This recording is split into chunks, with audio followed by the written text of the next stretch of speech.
ನಮಸ್ಕಾರ ರೈತ ಬಾಂಧವರೇ, ಕೃಷಿ ದರ್ಶನದ ನೇರ ಫೋನ್ ಇನ್ ಕಾರ್ಯಕ್ರಮಕ್ಕೆ ತಮಗೆಲ್ಲರಿಗೂ ಆತ್ಮೀಯವಾದ ಸ್ವಾಗತ. ತಮಗೆಲ್ಲ ತಿಳಿದಿರೋ ಹಾಗೆ ನಮ್ಮ ರಾಜ್ಯದಲ್ಲಿ ಈ ವರ್ಷ ವಾರ್ಷಿಕ ಸರಾಸರಿ ಮಳೆ ತೀರಾ ಕಡಿಮೆ ಆಗಿದ್ದು ಅಂತರ್ಜಲ ಮಟ್ಟ ಕುಸಿತಾ ಇದೆ. ಅದೇ ರೀತಿ ಈಗಾಗಲೇ ಬೇಸಿಗೆ ಪ್ರಾರಂಭವಾಗಿದೆ.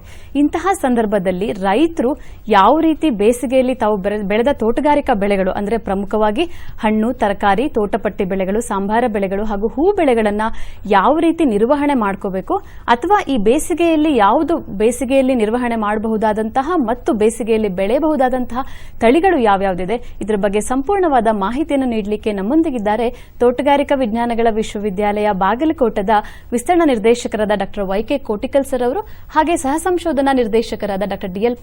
ಪಾಟೀಲ್ ಸರ್ ಅವರು. ನಮಸ್ಕಾರ ಸರ್, ಇಬ್ಬರಿಗೂ ಕೂಡ ಎಲ್ಲ ರೈತ ಬಾಂಧವರ ಪರವಾಗಿ ಆತ್ಮೀಯವಾದ ಸ್ವಾಗತ. ನಮಸ್ಕಾರ.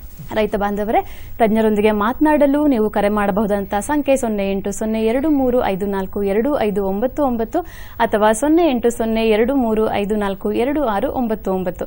ರೈತ ಬಾಂಧವರೇ, ತಮ್ಮ ಪ್ರಶ್ನೆ ನೇರ ಮತ್ತೆ ಸಂಕ್ಷಿಪ್ತವಾಗಿರಲಿ ಮತ್ತು ಇಂದಿನ ವಿಷಯ ಬೇಸಿಗೆಯಲ್ಲಿ ತೋಟಗಾರಿಕಾ ಬೆಳೆಗಳ ನಿರ್ವಹಣೆ, ಈ ಒಂದು ವಿಷಯಕ್ಕೆ ಕೇಂದ್ರೀಕೃತವಾಗಿರಲಿ. ಸರ್, ಮೊದಲನೇದಾಗಿ ಕೋಟಿಕಲ್ ಸರ್ ಅವರೇ, ಈ ಒಂದು ಬೇಸಿಗೆಯಲ್ಲಿ ರೈತರಿಗೆ ಬಂದ್ರೆ ಯಾವ ರೀತಿ ಬೆಳೆಗಳ ನಿರ್ವಹಣೆ ಮಾಡಬಹುದು ಮತ್ತೆ ಅವ್ರು ಬೆಳೆದ ಬೆಳೆಗಳನ್ನು ಕಾಪಾಡಿಕೊಳ್ಳೋದೇ ಒಂದು ಸವಾಲು ಅಂತ ಹೇಳ್ಬೋದು. ಇಂತಹ ಸಂದರ್ಭದಲ್ಲಿ ರೈತರು ಯಾವ ರೀತಿ ನಿರ್ವಹಣೆ ಮಾಡ್ಕೋಬೇಕು ಮತ್ತೆ ಪೂರಕ ತಾಂತ್ರಿಕತೆಗಳು ಏನಿದೆ ಅಂತ ತಿಳಿಸ್ಕೊಡ್ತೀರಾ? ಅವಶ್ಯವಾಗಿ. ಈಗ ನೋಡಿ, ನಮ್ಮ ಈ ತೋಟಗಾರಿಕೆ ಬೆಳೆಗಳು ಬಹು ಅಮೂಲ್ಯವಾದ ಬೆಳೆಗಳು. ಖಂಡಿತ. ಮತ್ತು ಹಿಂದಿನ ಹಲವಾರು ವರ್ಷಗಳಿಂದ ಬೆಳೆದಂತ ಬೆಳೆಗಳಿರ್ತವೆ, ಬಹುವಾರ್ಷಿಕ ಬೆಳೆಗಳಿರ್ತವೆ ಮತ್ತು ಈ ಒಂದು ಹಂಗಾಮಿನಲ್ಲಿ ಬೆಳೆದಂತ ಬೆಳೆಗಳನ್ನು ಇರ್ತವೆ. ಈಗ ಬೇಸಿಗೆ ಬಂದ ತಕ್ಷಣ ನಮ್ಮ ಎಲ್ಲ ರೈತರಲ್ಲಿ ಒಂದು ಪ್ರಶ್ನೆ ಏನಂತಂದ್ರೆ, ಇರತಕ್ಕಂಥ ನೀರನ್ನು ಸದುಪಯೋಗ ಮಾಡಿಕೊಂಡು ಈ ಬೆಳೆಗಳನ್ನು ಕಾಪಾಡಿಕೊಳ್ಳೋದು ಒಂದು ಪ್ರಮುಖವಾದ ಅಂಶ ಆಗಿದೆ. ಅದಕ್ಕಾಗಿ ನಾವು ಈ ಒಂದು ಬೇಸಿಗೆಯಲ್ಲಿ ನಾವು ಮೊದಲಿನಿಂದ ಅನುಸರಿಸ್ತಿರಬೇಕು ಮತ್ತು ವಿಶೇಷವಾಗಿ ಬೇಸಿಗೆಯಲ್ಲಿ ನೀರನ್ನ ಸದ್ಬಳಕೆ ಮಾಡತಕ್ಕಂಥ ಕ್ರಮಗಳನ್ನ ಮತ್ತು ಮಣ್ಣು ಕೊಚ್ಚಿ ಹೋಗಲಾರದಂತಹ ಕ್ರಮಗಳನ್ನು ನಾವು ಅನುಸರಿಸಬೇಕಾಗಿದೆ. ಅದರಲ್ಲಿ ವಿಶೇಷವಾಗಿ ಬದುಗಳನ್ನು ಹಾಕುವುದಿರಬಹುದು, ಹೊದಿಕೆ ಮಾಡೋದಿರಬಹುದು, ಹಲವಾರು ತಂತ್ರಜ್ಞಾನಗಳು ನಮ್ಮ ರೈತರಿಗೆ ಲಭ್ಯವಿದ್ದಾವೆ. ಅವುಗಳನ್ನು ಯಥಾ ಪ್ರಕಾರ ಅಲ್ಲಿ ಅವರ ಒಂದು ಸಂಪನ್ಮೂಲಗಳನ್ನು ಆಧರಿಸಿ, ಅವರಲ್ಲಿರ್ತಕ್ಕಂಥ ಒಂದು ಸವಲತ್ತುಗಳನ್ನು ಆಧರಿಸಿ ಆ ಕ್ರಮಗಳನ್ನು ಅಳವಡಿಸಿಕೊಳ್ಳಬೇಕಾಗುತ್ತೆ. ಓಕೆ. ಹಾಗೆ ಪಾಟೀಲ್ ಸರ್ ಅವರು, ಈಗ ರೈತರು ಅವರ ಪ್ರದೇಶದಲ್ಲಿ ಮಣ್ಣು ಮತ್ತು ಮಣ್ಣಿನ ತೇವಾಂಶ ಮತ್ತು ನೀರಿನ ಸಂರಕ್ಷಣೆಯನ್ನು ಯಾವ ರೀತಿ ಬೇಸಿಗೆಯಲ್ಲಿ ಮಾಡ್ಕೋಬಹುದು ಅಂತ ತಿಳಿಸ್ಕೊಡ್ತೀರಾ? ಈಗ ಮಣ್ಣಿನ ಸಂರಕ್ಷಣೆ ಮತ್ತು ನೀರಿನ ಸಂರಕ್ಷಣೆ ಮಾಡಬೇಕಾದ್ರೆ ಹಲವಾರು ಪದ್ಧತಿಗಳನ್ನು ಅನುಸರಿಸಬೇಕಾಗ್ತದೆ.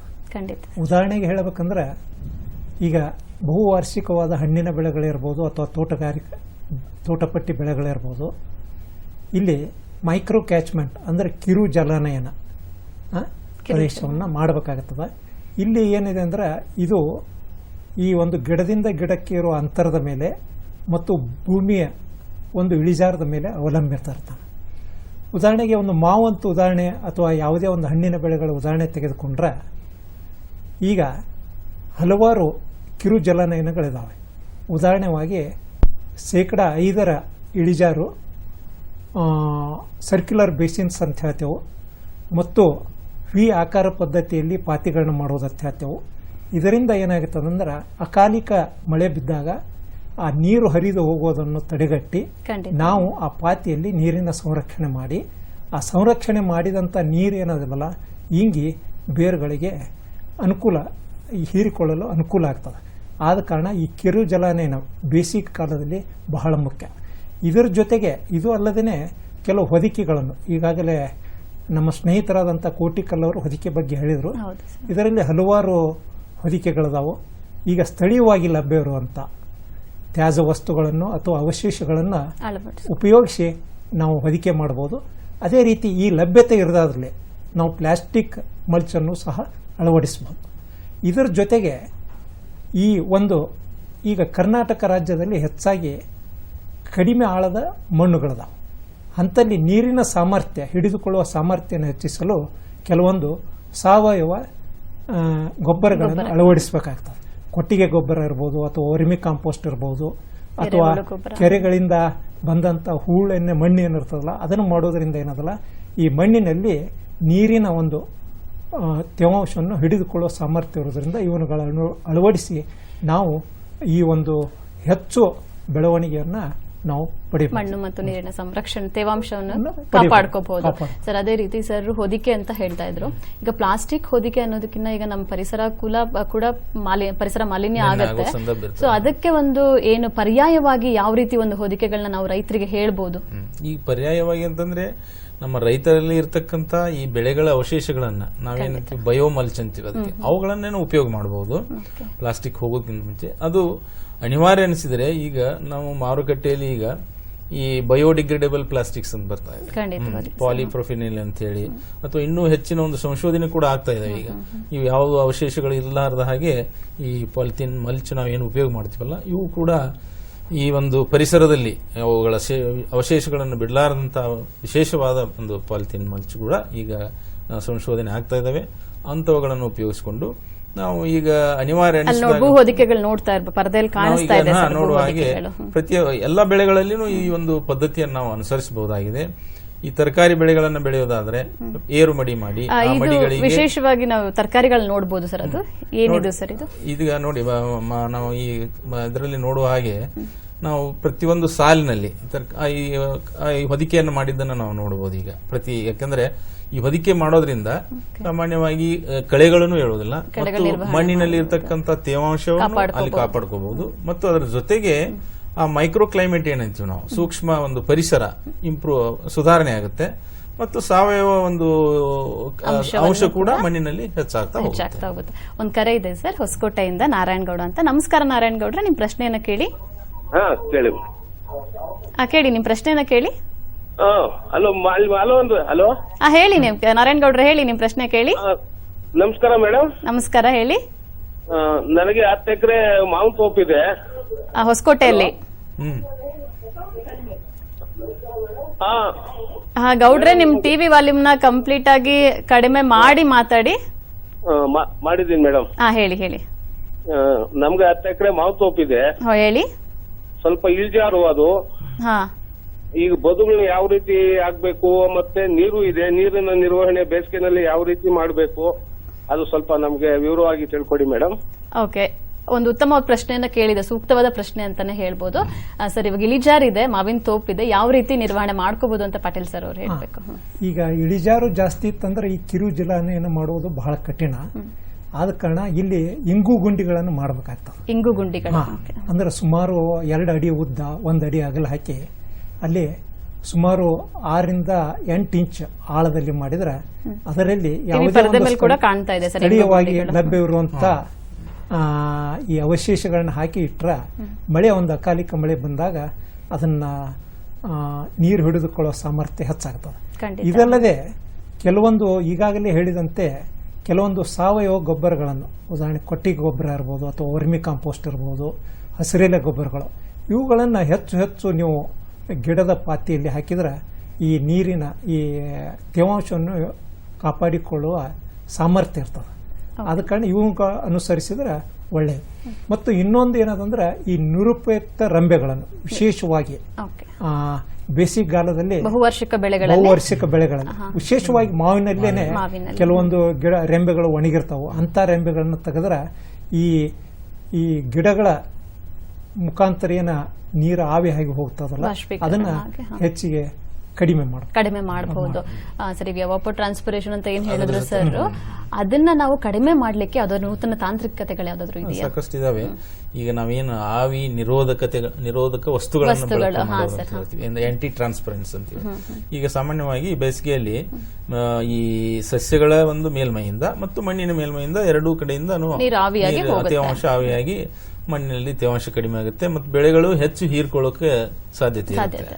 ಆವಾಗ ಇದು ಟೊಮ್ಯಾಟೊ ಅಂತ ಹೇಳಿರ್ತವೆ ಈ ಎಲೆಗಳಲ್ಲಿ, ಆ ಟೊಮ್ಯಾಟೊ ಮುಖಾಂತರ ಈ ಹೆಚ್ಚಿನ ಆವಿ ಆಗುವಂತ ಅಂಶ ಅವುಗಳ ಮುಖಾಂತರ ಹೋಗುತ್ತೆ. ನಾವು ಈಗ ಈ ಆಂಟಿ ಟ್ರಾನ್ಸ್ಪರೆನ್ಸ್ ಅಂದ್ರೆ ಆವಿ ನಿರೋಧಕ ವಸ್ತುಗಳ ಬಳಕೆ ಮಾಡಿದ್ರೆ ಇದನ್ನ ನಾವು ಕಡಿಮೆ ಮಾಡಬಹುದು. ಉದಾಹರಣೆಗೆ ಈ ಟೊಮಾಟೊ ಅನ್ನ ಮುಚ್ಚತಕ್ಕಂತ ವಸ್ತುಗಳಾಗಿರ್ಬೋದು, ಆಮೇಲೆ ಈ ಒಂದು ಎಲೆಗಳ ಮೇಲೆ ಒಂದು ಪದರನ್ನು ನಿರ್ಮಿಸತಕ್ಕಂತ ವಸ್ತುಗಳು, ಯಾಕಂದ್ರೆ ಅದರಿಂದನೂ ಕೂಡ ಅದನ್ನು ನಾವು ಆವಿಯನ್ನ ಕಡಿಮೆ ಮಾಡಬಹುದು. ಅದೇ ರೀತಿ ಈ ಒಂದು ಮಣ್ಣಿನಿಂದನೂ ಕೂಡ ಆವಿಯಾಗುವುದನ್ನು ನಿಲ್ಲಿಸಬಹುದು. ನಾವು ಈ ಪಾಲಿಥಿನ್ ಮಲ್ಚ್ ಮಾಡೋದಾಗ್ಲಿ, ಅಥವಾ ಈಗ ಸಸ್ಯಗಳ ಅವಶೇಷಗಳನ್ನು ಹೊದಿಕೆ ಮಾಡೋದಾಗ್ಲಿ, ಇವೆಲ್ಲ ರೀತಿಯ ಒಂದು ಕ್ರಮಗಳನ್ನು ನಾವು ಅನುಸರಿಸಬೇಕು ಅದರ ಜೊತೆಗೆ. ಆಗ ನಾವು ಈ ಒಂದು ನೀರಿನ ಒಂದು ತೇವಾಂಶದ ಒಂದು ಸಂರಕ್ಷಣೆ ಜೊತೆಗೆ ಈ ಬೇಸಿಗೆಯಲ್ಲಿ ಈ ಮಾವಿನ ಗಿಡಗಳನ್ನು ನಾವು ಅಥವಾ ಇನ್ನಿತರ ಹಣ್ಣಿನ ಬೆಳೆಗಳನ್ನ ನಾವು ಸಂರಕ್ಷಣೆ ಮಾಡ್ಕೋಬಹುದು. ಮತ್ತೊಂದು ಕರೆ ಇದೆ ಸರ್, ಉದಯ್ ಕುಮಾರ್ ಅಂತ ಬೆಳಗಾವಿಯಿಂದ. ನಮಸ್ಕಾರ ಉದಯ್ ಕುಮಾರ್ ಅವರೇ, ನಿಮ್ ಪ್ರಶ್ನೆಯನ್ನ ಕೇಳಿ. ಕೇಳ್ರಿ ಸರ್. ಕೇಳಿ ಉದಯ್ ಕುಮಾರ್ ಅವರೇ. ಮೇಡಮ್ ರೀ, ನಾವು ಬಾಳೆಯಲ್ಲಿ ಉಳಿದಂತ ಕಪ್ಪಲನ್ನ ಅಲ್ಲಿ ಹಾಕ್ತಿವ್ರಿ ಎಲೆಗಳನ್ನ, ಅದರಿಂದ ರೋಗ ಜಾಸ್ತಿ ಆಗ್ತದೆ ಅಂತ ಹೇಳಿ ನಮ್ಮವ್ರು ಹೇಳ್ತಾ ಇರೋಲ್ಲ, ಅದನ್ನ ನಾವ್ ಯಾವ ರೀತಿ ಮಾಡ್ಕೋದು? ತ್ಯಾಜ್ಯಗಳನ್ನ ಅಲ್ಲೇ ಹಾಕಿ ಅಂತ ಹೇಳ್ತೀವಿ. ಅವ್ರ ಪ್ರಶ್ನೆ ಏನಂದ್ರೆ ತ್ಯಾಜ್ಯ ಅಲ್ಲೇ ಹಾಕಿದ್ರೆ ರೋಗ ಉಲ್ಬಣವಾಗುತ್ತಾ ಅಂತ ಹೇಳಿ.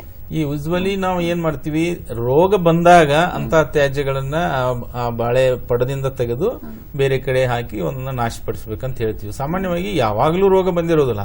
ಪ್ರತಿಯೊಂದು ಈಗ ಎಲೆಗಳು, ಒಣಗಿದ ಎಲೆಗಳು ಸಾಕಷ್ಟು ಇರ್ತವೆ, ರೋಗ ಇರಲಾರದಂತ ಎಲೆಗಳು, ಅವುಗಳನ್ನೆಲ್ಲ ಹಾಕೋದ್ರಿಂದ ಏನು ರೋಗ ಉಲ್ಬಣ ಆಗೋದಿಲ್ಲ. ಮೇಲಾಗಿ ಇವು ಚೆನ್ನಾಗಿ ಕಳಿಯುವಂತೆ ಮಾಡಿದ್ರೆ ರೋಗದ ಏನು ರೋಗಾಣು ಇರುತ್ತಲ್ಲ ಅದು ಕೂಡ ಈ ಕಳಿತ ಇದರಲ್ಲಿ ಅದು ವಾಸಿಸುವುದಿಲ್ಲ.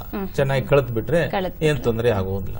ಬಹುಶಃ ರೋಗ ಬರ್ದೇ ಇರುವಂತ ಏನು ಗಿಡಗಳನ್ನ ಬಿಟ್ಟು ಅವರು ಆರೋಗ್ಯಯುತವಾದ ಒಂದು ತ್ಯಾಜ್ಯ ವಸ್ತುಗಳನ್ನ ಹಾಕಿದ್ದಾದ್ರೆ, ಸರ್ ಪಾಟೀಲ್ ಸರ್, ಇವಾಗ ನಾವು ತ್ಯಾಜ್ಯ ವಸ್ತುಗಳನ್ನ ಬಾಳೆಗೆ ಹಾಕಿದ್ರೆ ಸರ್ ಹೇಳಿದಾಗೆ ಬೇಗ ಕಳಿಲಿಕ್ಕೆ ಏನಾದ್ರೂ ನಮ್ಮಲ್ಲಿ ಒಂದು ಏನಾದ್ರೂ ಪ್ರಾಡಕ್ಟ್ಸ್ ಅಥವಾ ಕಳಿಲಿ ಅಂತ ಮಾಡ್ಲಿಕ್ಕೆ ಏನಾದ್ರೂ ಒಂದು ವಸ್ತುಗಳಿದೆಯಾ? ಅದನ್ನ ಈಗ ಹೊದಿಕೆ ಮಾಡಿದ ತಕ್ಷಣ ಅದು ಬೇಗ ಡಿಕಂಪೋಸ್ ಆಗಕ್ಕೆ ಕೆಲವೊಂದು ನಾವು ಜೀವಾಣುಗಳನ್ನ ಬಟ್ ಒಂದು ಮುಖ್ಯ ಉದ್ದೇಶ ಇಲ್ಲಿ ಏನಿದೆ ಅಂದ್ರೆ, ಬೇಸಿಗೆ ಕಾಲದಲ್ಲಿ ಈ ತೇವಾಂಶ ಯಾಕೆ ಕಾಪಾಡಿಕೊಳ್ಬಹುದು? ಯಾಕಂದ್ರೆ ಬೇಸಿಗೆ ಹೋಗುವಾಗ ಅವು ನಾವು ಡಿಕಂಪೋಸ್ ಆಗ್ಲಾರ್ದಂಗೆ ನೋಡ್ಕೋಬೇಕಾಗ್ತದೆ. ಯಾಕಂದ್ರೆ ಇಲ್ಲಿ ನಾವು ತೇವಾಂಶ ಕಾಪಾಡುವುದು ಬಹಳ ಮುಖ್ಯ ಇದೆ. ಆದ ಕಾರಣ ಈಗ ಆದಷ್ಟು ಸ್ಥಳೀಯವಾಗಿ ಲಭ್ಯ ಇರುವಂತ ಇವನ್ ಕಳೆಗಳೇನಿರ್ತಾವಲ್ಲ, ಅವು ಹೂ ಅಥವಾ ಬೀಜ ಆಗೋಕ್ಕಿಂತ ಮೊದಲೂ ಸಹ ನೀವು ಕಿತ್ತಿ ಹೊದಿಕೆ ಮಾಡಬಹುದು. ಅದೇ ರೀತಿ ಈಗ ನಮ್ಮಲ್ಲಿ ಉತ್ತರ ಕರ್ನಾಟಕದಾಗ ಹೋದ್ರೆ ಈಗ ಈ ಆಲಮಟ್ಟಿ ಜಲಾನಯನ ಅದು ಕಮಾಂಡ್ ಏರಿಯಾ, ಅಚ್ಚುಕಟ್ಟ ಪ್ರದೇಶದಲ್ಲ ಸಾಕಷ್ಟು ಕಬ್ಬಿನ ರೌದಿ ಸಿಗ್ತದೆ. ಅದೇ ರೀತಿ ಭತ್ತ ಎಲ್ಲಿ ಬೆಳೀತಾರ ಅಲ್ಲಿ ಭತ್ತದ ಹುಲ್ಲು ಸಿಗ್ತದೆ. ಇಲ್ಲಿ ಎಲ್ಲಿ ಇವು ಲಭ್ಯತೆ ಇರಲಾರದಲ್ಲೂ ಸಹ ಈ ಕಳೆಗಳು ಅಥವಾ ಸ್ಥಳೀಯವಾಗಿ ಲಭ್ಯರಂತ ಈ ತ್ಯಾಜ್ಯ ವಸ್ತುಗಳನ್ನ ಬಳಸಿ ನೀವು ಹೊದಿಕೆಗಳನ್ನ ಮಾಡಿ ತೇವಾಂಶವನ್ನು ಕಾಪಾಡಿಕೊಳ್ಳಬೇಕು. ಅದರಲ್ಲಿ ಏನು ಸಂದೇಶನೇ ಇಲ್ಲ. ಓಕೆ, ಮತ್ತೊಂದು ಕರೆ ಇದೆ ಸರ್, ಪುಟ್ಟರಾಜು ಅಂತ. ನಮಸ್ಕಾರ ಪುಟ್ಟರಾಜು ಅವರೇ, ನಿಮ್ ಪ್ರಶ್ನೆಯನ್ನ ಕೇಳಿ. ಮೇಡಮ್, ನಾನು ಪುಟ್ಟರಾಜ್ ಅಂತ ಹೇಳಿ ದೊಡ್ಡಗೌಡದಿಂದ. ಹೇಳಿ, ನಿಮ್ ಪ್ರಶ್ನೆಯನ್ನ ಕೇಳಿ. ನಮ್ದು ಒಂದ್ ಸ್ವಲ್ಪ ಅಡಿಕೆ ತೋಟ ಇದೆ ಮೇಡಮ್. ಅಡಿಕೆ ತೋಟದಲ್ಲಿ ಗೇಮೆ ಮತ್ತೆ ಉಳುಮೆ ಯಾವ ಟೈಮಲ್ಲಿ ಮಾಡ್ಬೇಕು, ಎಷ್ಟು ಮಾಡ್ಬೇಕು, ಮತ್ತೆ ಇದು ನಾಟಿ ಗೊಬ್ಬರನೇ ಮತ್ತೆ ಗೌರ್ಮೆಂಟ್ ಗೊಬ್ಬರ, ಮತ್ತೆ ಇನ್ನೊಂದಲ್ಲಿ ಬೆಳೆ ಉತ್ತಮವಾಗಿ ತೆಗೆಯೋದಕ್ಕೆ ಏನೇನು ಯೂಸ್ ಮಾಡ್ಬೇಕು, ಮತ್ತೆ ತಾಂತ್ರಿಕವಾಗಿ ಟೆಕ್ನಾಲಜಿ ವಯಸ್ಸಲ್ಲಿ ಏನೇನು ಮಾಡಬೇಕು, ಸ್ವಲ್ಪ ಕನ್ಫ್ಯೂಷನ್ ಇದೆ. ಈಗ ಅಕ್ಕಪಕ್ಕದಲ್ಲಿ ಹೇಳೋ ರೀತಿ ಮಾಡಕ್ಕಾಗಲ್ಲ. ನಿಮ್ ಪ್ರಶ್ನೆ ಗೊತ್ತಾಯ್ತು ಪುಟ್ಟರಾಜ್ ಅವರೇ, ತಜ್ಞರು ಈಗ ಸಾಮಾನ್ಯವಾಗಿ ಅಡಿಕೆ ಬೆಳೆಯನ್ನ ನಾವು ಎಲ್ಲಿ ಮಳೆ ಪ್ರಮಾಣ ಚೆನ್ನಾಗಿರುತ್ತೆ ಅಲ್ಲೇ ಮಾತ್ರ ಬೆಳಿಬೇಕಾಗುತ್ತೆ. ತೇವಾಂಶ ಕೊರತೆಯನ್ನ ಸಹಿಸಿಕೊಂಡು ಬೆಳೆಯುವಂತ ಬೆಳೆ ಅಡಿಕೆ ಬೆಳೆ ಅಲ್ಲ. ಆದ್ರೂ ಕೂಡ ಇದ್ದ ಒಂದು ತೇವಾಂಶವನ್ನ ಕಾಪಾಡಿಕೊಳ್ಳೋಸ್ಕರ ನೀವು ಹಲವಾರು ಕ್ರಮಗಳನ್ನು ಅನುಸರಿಸಬೇಕಾಗತ್ತೆ. ಅದರ ಜೊತೆಗೆ ನೀವು ಈ ಗೊಬ್ಬರದ ಪ್ರಮಾಣ ಅದೆಲ್ಲ ಕೇಳಿದ್ರಿ. ಈ ಒಂದು ವಿಷಯ ಬೇರೆ ಒಂದು ಆಗಿರೋದ್ರಿಂದ ಈ ಬೇಸಿಗೆಯಲ್ಲಿ ನಿರ್ವಹಣೆ ಕುರಿತು ನೀವು ಈ ಮಲ್ಚಿಂಗ್ ನಾವು ಮಾಡಿದ ಈವನ್ ಅಡಿಕೆಯಲ್ಲಿನೂ ಸಾಕಷ್ಟು ತರಗೆಲೆಗಳು ಸಿಗುತ್ತವೆ. ಅಡಿಕೆ ಸಿಪ್ಪೆಯನ್ನು ಕೂಡ ನೀವು ಹೊದಿಕೆ ಮಾಡಬಹುದು. ಇತರ ನಿಮ್ಮ ಬೆಳೆಯ ಒಂದು ತ್ಯಾಜ್ಯ ವಸ್ತುಗಳನ್ನು ಹೊದಿಕೆ ಮಾಡಿಕೊಂಡು ಸಾವಯವ ಒಂದು ಪ್ರಮಾಣವನ್ನು ಮಣ್ಣಿನಲ್ಲಿ ಹೆಚ್ಚು ಮಾಡೋದ್ರಿಂದ ಕೂಡ ನೀವು ಒಳ್ಳೆಯ ಒಂದು ರೀತಿಯಲ್ಲಿ ಅಡಿಕೆ ಬೆಳೆ ನಿರ್ವಹಣೆ ಮಾಡಬಹುದಾಗಿದೆ, ಕಾಪಾಡ್ಕೋಬಹುದು. ಸರಿ ಪಾಟೀಲ್ ಸರ್ ಅವರೇ, ಈಗ ನಾವು ರೈತರಿಗೆ ಈ ಒಂದು ಬೇಸಿಗೆಯಲ್ಲಿ ಯಾವ್ದಾದ್ರು ಒಂದು ಹೊಸ ಅಂದ್ರೆ ಬೇಸಿಗೆಯಲ್ಲಿ ನಿರ್ವಹಣೆ ಬೆಳೆಯಬಹುದಂತ ತರಕಾರಿಗಳು ಯಾವ್ದಾದ್ರು ಇದ್ರೆ ಯಾವ ಬೆಳೆಗಳನ್ನ ನೀವು ಅವರಿಗೆ ರೈತರಿಗೆ ತಿಳಿಸ್ತೀರಾ? ಈಗ ಹೆಚ್ಚು ತೇವಾಂಶವನ್ನು ಕಾಪಾಡಿಕೊಳ್ಳೋದ್ರಿಂದ ಬಹುವಾರ್ಷಿಕ ತರಕಾರಿಗಳ ಬೆಳೆಯೋದು. ಉದಾಹರಣೆಗೆ ತೋಟಗಾರಿಕಾ ವಿಜ್ಞಾನಗಳ ವಿಶ್ವವಿದ್ಯಾಲಯಕ್ಕೆ ಸುಮಾರು ಕಳೆದ 3 ವರ್ಷದಲ್ಲಿ ಒಂದು ಭಾಗ್ಯ ತಳಿ ಅಂತ ನುಗ್ಗೆ ಮಾಡಿದೆ. ಅದೇ ರೀತಿ ಕರಿಬೇವು ಇದೆ.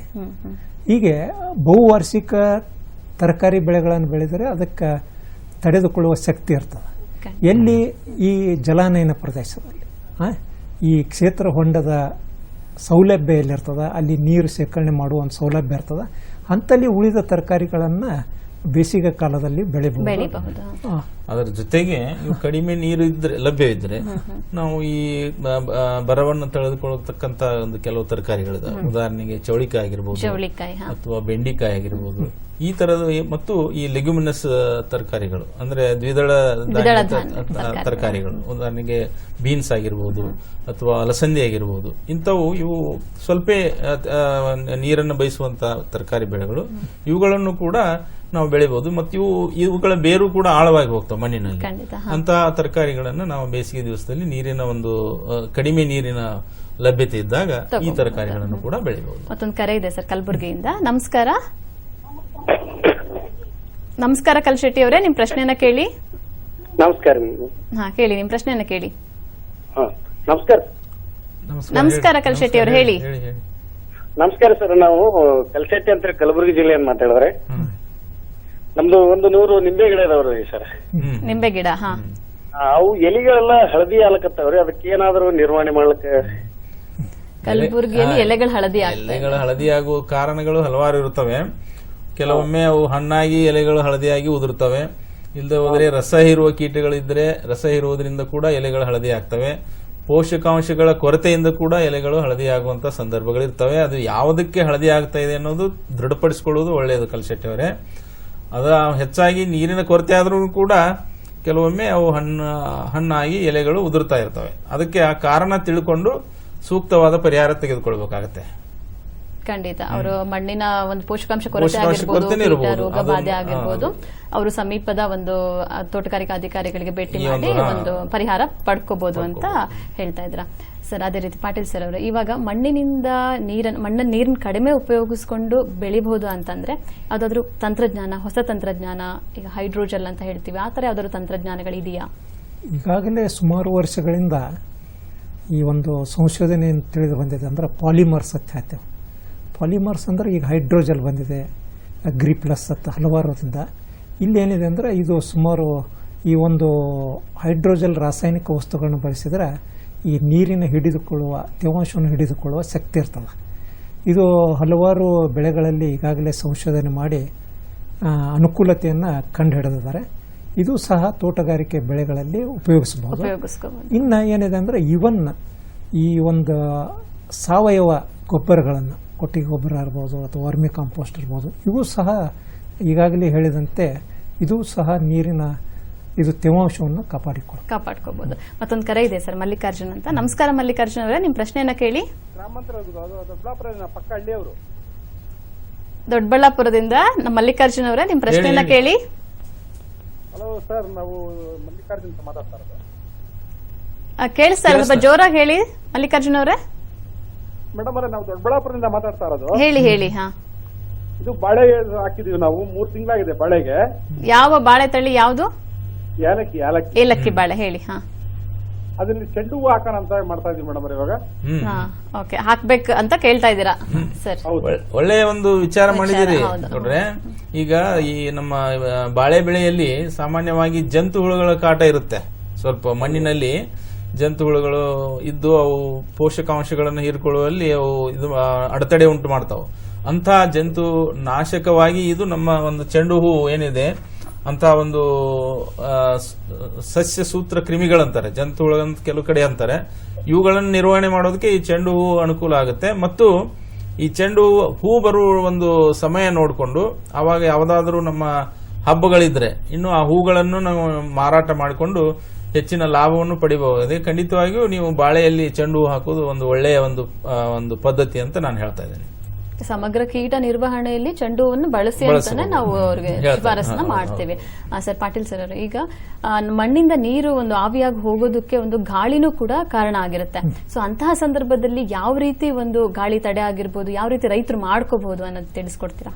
ಯಾವುದೇ ಬಹುವಾರ್ಷಿಕ ತೋಟಗಾರಿಕೆ ಬೆಳೆಗಳನ್ನು ಬೆಳಿಬೇಕಾದ್ರೆ, ಹಣ್ಣಿನ ಬೆಳೆ ಇರ್ಬೋದು ಅಥವಾ ತೋಟಪಟ್ಟಿ ಬೆಳೆಗಳಿರ್ಬೋದು, ನಾವು ಈ ಗಾಳಿ ತಡೆಗಳನ್ನು ಅಂದ್ರೆ ನಾವು ವಿಂಡ್ ಬ್ರೇಕ್ಸ್ ಸುತ್ತ ಆ ತೋಟದ ಸುತ್ತ ಹಾಕ್ಬೇಕಂತ ಹೇಳ್ತೇವೆ. ವಿಶೇಷವಾಗಿ ಕೆಜೂರಿನ ಗಾಳಿ ಮರನೇ ಅಂತ, ಅಥವಾ ಈ ಹೊಂಗೆಯನ್ನು ಹಾಕ್ಬೋದು ಅಥವಾ ಸೆಸ್ಬೇನಿಯ ಹಾಕ್ಬೋದು. ಈಗ ಹಾಕಿದ್ರಿಂದ ಅದನ್ನ 2 ಸಾಲು ಹಾಕಬೇಕು. 2 ಸಾಲು ಈ ತ್ರಿಕೋನ ಟ್ರಯಾಂಗ್ಯುಲರ್ ಪದ್ಧತಿಯಲ್ಲಿ ಸ್ಟ್ಯಾಗರ್ಡ್ ಪ್ಲಾಂಟಿಂಗ್ ಮಾಡಿದ್ರೆ ಈ ಏನು ಬೇಸಿಗೆಗಾಲದಲ್ಲಿ ಈ ಗಾಳಿ ಏನಿರ್ತದಲ್ಲ ಸ್ವಲ್ಪ ಹೆಚ್ಚಿನ ಉಷ್ಣಾಂಶ ಇರುವಂಥ ಗಾಳಿ ಇರ್ತದೆ. ಆ ಗಾಳಿ ಬಿಡ್ತಾನೆ ಅಂದ್ರೆ ಈ ಭೂಮಿಯಲ್ಲಿರ್ತಕ್ಕಂಥ ತೇವಾಂಶವನ್ನು ಹೀರಿಕೊಂಡು ಹೋಗ್ತಿರ್ತದೆ. ಅದಕ್ಕೆ ಈ ಗಾಳಿ ಈ ಒಂದು ಗಾಳಿ ಮರಗಳನ್ನು ನಾಟಿ ಮಾಡೋದು ಒಳ್ಳೆಯದು. ಈ ಗಾಳಿ ಮರ ಎಲ್ಲೆಲ್ಲಿ ಇದು ಕೆಲವೊಂದು ಪ್ರದೇಶದಲ್ಲಿ ಚೆನ್ನಾಗಿ ಬರೋಂಗಿಲ್ಲ, ಅಂಥದರಲ್ಲಿ ಬೇರೆ ಒಂದು ಪ್ರಭೇದಗಳನ್ನ ನಾವು ಸೆಲೆಕ್ಟ್ ಮಾಡಿ ನಾಟಿ ಮಾಡಬಹುದು. ಮತ್ತೊಂದು ಕರೆ ಇದೆ ಸರ್, ಮಂಜುನಾಥ್ ಅಂತ. ನಮಸ್ಕಾರ ಮಂಜುನಾಥ್ ಅವರೇ, ನಿಮ್ ಪ್ರಶ್ನೆನ ಕೇಳಿ. ಮೇಡಮ್ ನಮಸ್ಕಾರ ರೀ. ಹಾ ಹೇಳಿ. ನಾವು ಗದಗ ಮುಂಡ್ರಿ ತಾಲೂಕಿಂದ ಮಂಜುನಾಥ್. ಹೇಳಿ ಮಂಜುನಾಥ್ ಅವರೇ. ನಾವು ಈ ಬೇಸಿಗೆ ಕಾಲದೊಳಗ್ರಿ ಅರಿಶಿನವನ್ನು ಬೆಳೆಯಬಹುದಾ ಅಂತ ಕೇಳಕ್ ಫೋನ್ ಹಚ್ಚಿದ್ರಿ.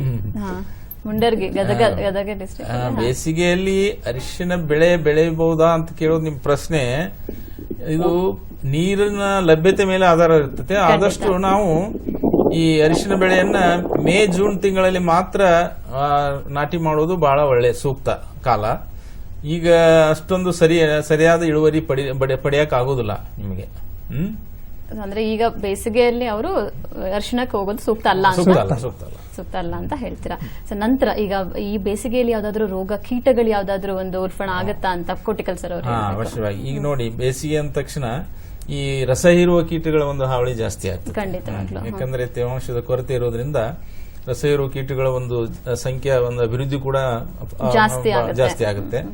ಉದಾಹರಣೆಗೆ ನಾವು ಸಸ್ಯ ಹೇನು ಆಗಿರ್ಬೋದು ಅಥವಾ ಮೈಟ್ಸ್ ಆಗಿರ್ಬೋದು, ಮತ್ತು ಈ ಒಂದು ಎಲೆ ಸುರುಳಿ ಪೂಚಿ ಕೂಡ ಈ ಸಂದರ್ಭದಲ್ಲಿ ಜಾಸ್ತಿ ಆಗುತ್ತೆ. ಮತ್ತು ಈ ಬಿಳಿ ನೊಣಗಳು, ಇಂಥ ರಸ ಹೀರುವ ಕೀಟಗಳು ಜಾಸ್ತಿ ಆಗುವ ಸಂದರ್ಭಗಳಿರ್ತವೆ. ಅವುಗಳಿಗೆ ನಾವು ಸೂಕ್ತವಾದ ಒಂದು ನಿರ್ವಹಣಾ ಕ್ರಮಗಳನ್ನು ಅನುಸರಿಸಬೇಕಾಗುತ್ತೆ. ಉದಾಹರಣೆಗೆ ಹಳದಿ ಅಂಟುಬಲಿಗಳಾಗಿರಬಹುದು ಅಥವಾ ನೀವು ನೀಲಿ ಅಂಟುಬಲಿಗಳಾಗಿರಬಹುದು. ಮತ್ತು ಕೆಲವೊಂದು ಈಗ ನಾವು ಪರಿಸರ ಸ್ನೇಹಿ ಕೀಟನಾಶಕಗಳು ಬಂದಿದೆ, ಹೊಸ ಒಂದು ಯುಗದ ಕೀಟನಾಶಕಗಳು, ಇಮಿಡಾಕ್ಲೋಪಿಡ್ ಆಗಿರಬಹುದು ಅಥವಾ ಥಯೋಮಿಥಾಕ್ಸಾಮ್ ಆಗಿರಬಹುದು. ಇಂತಹ ಒಂದು ಪರಿಸರ ಸ್ನೇಹಿ ಕೀಟನಾಶಕಗಳನ್ನ ಅಥವಾ ಬೇವಿನ ಮೂಲದ ಕೀಟನಾಶಕಗಳನ್ನು ಬಳಸಿ ಇಂತಹ ಕೀಟಗಳನ್ನು, ರಸ ಇರುವಂತಹ ಕೀಟಗಳನ್ನ ನಾವು ಈ ಬೇಸಿಗೆ ಬೆಳೆಗಳಲ್ಲಿ ಕೂಡ ನಿರ್ವಹಣೆ ಮಾಡಬಹುದು. ಸರ್ ಮತ್ತೊಂದು ಕರೆ ಇದೆ, ಗಜೇಂದ್ರ ಅಂತ ಮಂಡ್ಯದಿಂದ. ನಮಸ್ಕಾರ ಗಜೇಂದ್ರ ಅವರೇ, ನಿಮ್ ಪ್ರಶ್ನೆನ ಕೇಳಿ. Hello madam. ಹೇಳಿ, ನಿಮ್ ಪ್ರಶ್ನೆ ಕೇಳಿ ಗಜೇಂದ್ರ ಅವರೇ. ನಮ್ದು ಅಡಿಕೆ ಇದೆ ಮೇಡಮ್. ಹೌದು. ಅಡಿಕೆ ತೋಟದ ಒಳಗಡೆ ಬಾಳೆ ಯಾವ್ದು ತಳಿನ ಬೆಳೆದ್ರೆ ಇಳುವರಿ ಬರುತ್ತೆ ಅಂದ್ರೆ ಕೆಲವರು ಇದನ್ನ ಮಾಡ್ತಾ ಇದಾರೆ. ಅಡಿಕೆಯಲ್ಲಿ ಎಷ್ಟು ಅಂತರ ಬಿಟ್ಟಿದ್ದೀರಾ ಮೇಡಮ್? 9 ಅಡಿಗಿದೆ ಅಡಿಕೆ. 9 ಅಡಿ ಅಡಿಕೆ ಇದೆ. ಬಾಳೆ ಬೆಳಿಬೋದಾ ಅಂತ ಪಾಟೀಲ್ ಸರ್? ಹೌದೌದು ಮೇಡಮ್, ಯಾಕಂದ್ರೆ ಇಳುವರಿ ಬರಲ್ಲ ಅಂತ ಹೇಳ್ತಾವ್ರೆ. ಖಂಡಿತ ನಿಮ್ಮ ಮಾಹಿತಿ ನೀಡ್ತಾರೆ. ಈಗ ಅಡಿಕೆ ತೋಟದಲ್ಲಿ ಬಾಳೆ ಬೆಳೆಯನ್ನು ಬೆಳಿಬಹುದು, ಬಟ್ ಪ್ರದೇಶ ಅನುಸಾರವಾಗಿ ಅಲ್ಲಿ ಮಾರುಕಟ್ಟೆಯಲ್ಲಿ ಯಾವುದು ಬೇಡಿಕೆ ಇದೆ ಅದರ ಅನುಸಾರವಾಗಿ ಬಾಳೆಯನ್ನು ಬೆಳಿಬಹುದು. ಇಲ್ಲಿ ಮಂಡ್ಯದಲ್ಲಿ ನಿಮಗೆ ಏಲಕ್ಕಿ ಆದಷ್ಟು ಈ ಕಡಿಮೆ ಎತ್ತರ ಇರುವ ಒಂದು ಬಾಳೆಯನ್ನು ಬೆಳೆದ್ರೆ ಅನುಕೂಲ ಆಗುತ್ತೆ. ಖಂಡಿತ ಸರ್. ಈಗ ನೀವು ಆಕಾರ ನಿರ್ವಹಣೆ ಬಗ್ಗೆ ಹೇಳ್ತಾ ಇದ್ರೆ, ಯಾವ ಹಣ್ಣಿನ ಬೆಳೆಗಳಲ್ಲಿ ರೈತರು ಆಕಾರ ನಿರ್ವಹಣೆ ಮಾಡಿಕೊಂಡ್ರೆ ನಾವು ನೀರನ್ನು ಸೂಕ್ತವಾಗಿ ಬಳಸ್ಕೋಬಹುದು? ಇದನ್ನು ಒಳ್ಳೆ ಪ್ರಶ್ನೆ ಕೇಳಿದ್ರೆ, ಇದು ತೋಟಗಾರಿಕಾ ಬೆಳೆಗಳಲ್ಲಿ ವಿಶೇಷವಾಗಿ ಹಣ್ಣಿನ ಬೆಳೆಗಳಿರ್ಬೋದು, ಇದರಲ್ಲಿ ಬೆಳೆಗಳ ಮೇಲೆ ಇದು ಅವಲಂಬಿತ ಇರ್ತದೆ. ಖಂಡಿತ. ಅಂದ್ರೆ ನಾವು ಇಂಗ್ಲಿಷ್ನಲ್ಲಿ ಟ್ರೈನಿಂಗ್ ಇರ್ತೇವೆ. ಈಗ ಉದಾಹರಣೆಗೆ ನಿಮಗೆ ಒಂದು ಮಾವಿಂದ ಉದಾಹರಣೆ ತಗೊಂಡ್ರೆ, ಈಗ ಸುಮಾರು 2 ರಿಂದ 2.5 ಫೂಟ್ ಯಾವುದೇ ಮುಖ್ಯ ಕಾಂಡದ ಮೇಲೆ ಯಾವುದೇ ಉಪಟೊಂಗೆಗಳಿರ್ಬೋದು. ಇದರಿಂದ ಏನಾಗತ್ತಂದ್ರೆ ಈ ಒಂದು 2.5 ಅಡಿ ನಂತರ ನಾವು ಎಲ್ಲ ದಿಕ್ಕಿನಲ್ಲಿ ರೆಂಬೆಗಳನ್ನು ಬೆಳೆಯಲಿಕ್ಕೆ ಅನುಕೂಲ ಮಾಡಿಕೊಟ್ರೆ, ಈಗ ಯಾವುದೇ ಗಾಳಿಯ ಒಂದು ವೇಗ ಇತ್ತಂದ್ರೆ ಆವಾಗ ಯಾವೇ ರಂಬೆಗಳು ಮುಗಿಕಂಗಿಲ್ಲ. ಆಮೇಲೆ ಈ ಒಂದು ಸಿಂಪರಣೆ ಮಾಡೋಕ್ಕೂ ಅನುಕೂಲ ಆಗುತ್ತೆ. ಮತ್ತು ಈ ಒಂದು ಬಿಸಿಲು ಮತ್ತು ಈ ಉಷ್ಣಾಂಶ ಸರಿ ಪ್ರಮಾಣದಲ್ಲಿ ಬೀಳೋದ್ರಿಂದ ಈ ಉತ್ಪಾದನೆಯಲ್ಲಿನೂ ಸಹ ನಾವು ಹೆಚ್ಚಳವಾಗಿ ಕಾಣ್ಬೋದು. ಇನ್ನು ದ್ರಾಕ್ಷಿಯಲ್ಲಿ ನೋಡಿದರೆ ಹಲವಾರು ಪದ್ಧತಿಗಳದಾವು ಟ್ರೈನಿಂಗಲ್ಲಿ. ಅದರಾಗ ವಾಯ್ಸ್ ಸಿಸ್ಟಮ್ ಇದೆ, ಅಲ್ಲಿಂದ ಟೆಲಿಫೋನ್ ಸಿಸ್ಟಮ್ ಇದೆ, ಡಿಫ್ರೆಂಟ್ ಟ್ರೈನಿಂಗ್ ಸಿಸ್ಟಮ್ ಇದೆ. ಇದು ಏನಿದೆ ಅಂದ್ರೆ ಈ ಒಂದು ಬೆಳೆಗಳ ಮೇಲೆ ಅವಲಂಬಿತ ಇರೋದರಿಂದ ಯಾರಾದರೂ ರೈತರು ಆ ಬೆಳೆಗೆ ಇಂಥ ಇದು ಬೇಕಂದ್ರೆ ನಮ್ಮನ್ನ ಸಮಕ್ಷಮವಾಗಿ ಅಥವಾ ಈ ಫೋನ್ ಮುಖಾಂತರ ಸಂಪರ್ಕಿಸಿ ತಮ್ಮ ಸಮಸ್ಯೆಯನ್ನು ಬಗೆಹರಿಸಬಹುದು. ಸರ್ ಕೋಟಿಕಲ್ ಸರ್, ಅದೇ ರೀತಿ ರೈತರಿಗೆ ಈಗ ಹನಿ ನೀರಾವರಿ ಕೂಡ ನಾವು ಹೇಳ್ತೀವಿ. ಅದರಲ್ಲಿ ಹನಿ ನೀರಾವರಿ ಬಳಸ್ಕೊಳ್ಳೋದ್ರಿಂದ ರೈತರು ಹೆಚ್ಚು ನೀರನ್ನು ಸಂರಕ್ಷಣೆ ಮಾಡ್ಕೊಂಡು ತೋಟಗಾರಿಕಾ ಬೆಳೆಗಳನ್ನು ಬೆಳ್ಕೋಬಹುದು ಅಂತ ತಿಳಿಸ್ತೀರಾ? ಹನಿ ನೀರಾವರಿ ಮುಖ್ಯವಾಗಿ ಬಂದಿರುವುದೇ ಈ ತೋಟಗಾರಿಕೆ ಬೆಳೆಗಳಲ್ಲಿ, ಅದರಲ್ಲೂ ನೀರನ್ನ ನಾವು ಸಮರ್ಪಕವಾಗಿ ಬಳಸಿಕೊಳ್ಳೋದಕ್ಕೋಸ್ಕರ. ಈಗ ನಾವೇನು ಹರಿ ನೀರಾವರಿಗೆ ಮತ್ತು ಹನಿ ನೀರಾವರಿಗೆ ನಾವು ಒಂದು ಕಂಪೇರ್ ಮಾಡಿದ್ರೆ, ಹರಿ ನೀರಾವರಿಯಲ್ಲಿ ಉಪಯೋಗಿಸ್ತಕ್ಕಂಥ 1 ಎಕರೆಗೆ ಉಪಯೋಗಿಸ್ತಕ್ಕಂಥ ನೀರನ್ನು ನಾವು ಇಲ್ಲಿ 3 ಎಕರೆಗೆ ಉಪಯೋಗಿಸಬಹುದು ಈ ಹನಿ ನೀರಾವರಿಯಲ್ಲಿ. ಅದಕ್ಕೋಸ್ಕರ ನಾವು ಈಗ ಎಲ್ಲರೂ ಅವಶ್ಯವಾಗಿ ಹನಿ ನೀರಾವರಿಯನ್ನೇ ನಾವು ಅನುಸರಿಸಬೇಕಾಗತ್ತೆ. ಈಗ ಹನಿ ನೀರಾವರಿ ಪದ್ಧತಿಯನ್ನು ನಾವು ಸಂಪೂರ್ಣವಾಗಿ ಬಿಡಬೇಕಾಗುತ್ತೆ. ಯಾಕಂದ್ರೆ ಬರ್ಬರ್ತಾ ಈ ಒಂದು ನಿಸರ್ಗದಲ್ಲಿ ಮಳೆ ಪ್ರಮಾಣ ಆಗಲಿ ಮತ್ತು ನಮ್ಮ ಒಂದು ನೀರಿನ ಬೇಡಿಕೆ ಹೆಚ್ಚಾಗ್ತಾ ಹೋಗ್ತಾ ಇದೆ. ಅದಕ್ಕೋಸ್ಕರ ಈ ಒಂದು ಹನಿ ನೀರಾವರಿ ಪದ್ಧತಿ ಸಮರ್ಪಕವಾಗಿ ಬಳಸಿಕೊಂಡು ಇದರ ಜೊತೆಗೆ ನಾವೇನ್ ಮಾಡಬಹುದು, ಇವನ್ ಈ ಫರ್ಟಿಗೇಷನ್ ಮಾಡಬಹುದು ಹನಿ ನೀರಾವರಿ ಪದ್ಧತಿ ಇದ್ರೆ. ಅದರಿಂದ ಪೋಷಕಾಂಶಗಳು ಕೂಡ ಪೋಲಾಗುವುದಿಲ್ಲ. ಈಗ ನೀರಿನ ಒಂದು ಸದ್ಬಳಕೆ ಆಗುತ್ತೆ ಮತ್ತು ಪೋಷಕಾಂಶಗಳ ಸದ್ಬಳಕೆನೂ ಆಗುತ್ತೆ. ಈ ರೀತಿ ಹನಿ ನೀರಾವರಿ ನಾವು ಉಪಯೋಗ ಮಾಡೋದು ಬಹಳ ಒಳ್ಳೆಯದು. ನೀರಿನಲ್ಲಿ ಕರಗುವಂತಹ ಗೊಬ್ಬರಗಳನ್ನ ಉಪಯೋಗಿಸಿ ನಾವು ರಸಾವರಿ ಕೂಡ ಮಾಡ್ಕೋಬಹುದು. ಓಕೆ, ಬಹುಶಃ ರೈತ ಬಾಂಧವರೇ, ಇವತ್ತಿನ ಕಾರ್ಯಕ್ರಮದಲ್ಲಿ ಹಲವಾರು ಅಂಶಗಳನ್ನ ನಾವು ತಿಳ್ಕೊಂಡ್ವಿ. ಮಣ್ಣು ಮತ್ತು ಮಣ್ಣಿನಲ್ಲಿ ತೇವಾಂಶ ಕಾಪಾಡ್ಕೋಬಹುದು, ಹಾಗೂ ನೀರಿನ ಸಂರಕ್ಷಣೆಯನ್ನ ಹೊದಿಕೆಗಳು ಮಾಡುವ ಮೂಲಕ, ಅದೇ ರೀತಿ ಬದುಗಳ ನಿರ್ವಹಣೆ ಮಾಡುವುದರ ಮೂಲಕ, ಗಾಳಿ ತಡೆ ಮಾಡುವುದರ ಮೂಲಕ ಸಾಕಷ್ಟು ಮಾಹಿತಿಗಳನ್ನ ಇಂದು ತಜ್ಞರು ನಮಗೆ ತಿಳಿಸಿಕೊಟ್ಟಿದ್ದಾರೆ. ಎಲ್ಲ ರೈತ ಬಾಂಧವರ ಪರವಾಗಿ ಧನ್ಯವಾದಗಳು ಸರ್. ಧನ್ಯವಾದ, ನಮಸ್ಕಾರ.